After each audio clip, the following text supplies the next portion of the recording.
Who am I? This is the question that has echoed through time, across cultures, and within the minds of every seeker. It is not just a question of identity, but of essence, purpose, and the deeper nature of existence. For thousands of years, spiritual masters, including Buddha, have guided us to look beyond the surface of who we think we are and into the heart of our being. Buddha taught that the self, as we perceive it, is an illusion. We often define ourselves by our thoughts, emotions, possessions, and experiences, believing they make up our identity.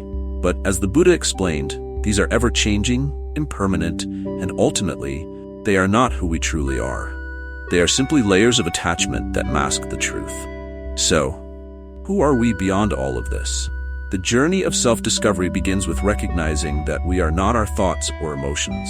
Just as clouds drift across the sky without changing the sky itself, our thoughts and feelings come and go, but the essence of who we are remains unchanged.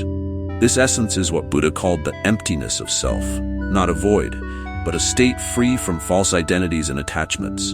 To understand this, Buddha introduced the concept of anatta, or no self.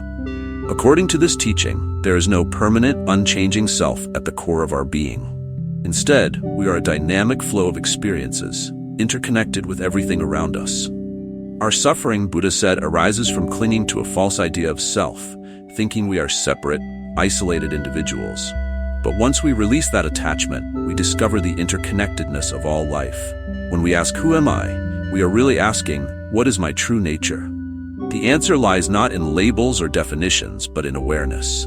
Buddha's path encourages us to look inward, not to find an answer in words, but to experience the truth directly. Meditation, mindfulness, and inner stillness guide us toward this realization. In silence, when the noise of the mind settles, we can glimpse the vastness of our true nature, beyond the illusions of self. The beauty of this teaching is that it leads to freedom. When we stop identifying with the changing thoughts, desires, and identities, we free ourselves from suffering. We realize that we are part of something greater, something eternal and infinite. This realization brings peace, compassion, and a sense of oneness with all beings. Buddha once said, "You yourself, as much as anybody in the entire universe, deserve your love and affection."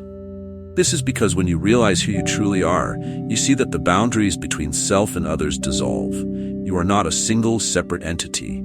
You are part of the great web of life, and in understanding this, you find deep compassion for all living beings.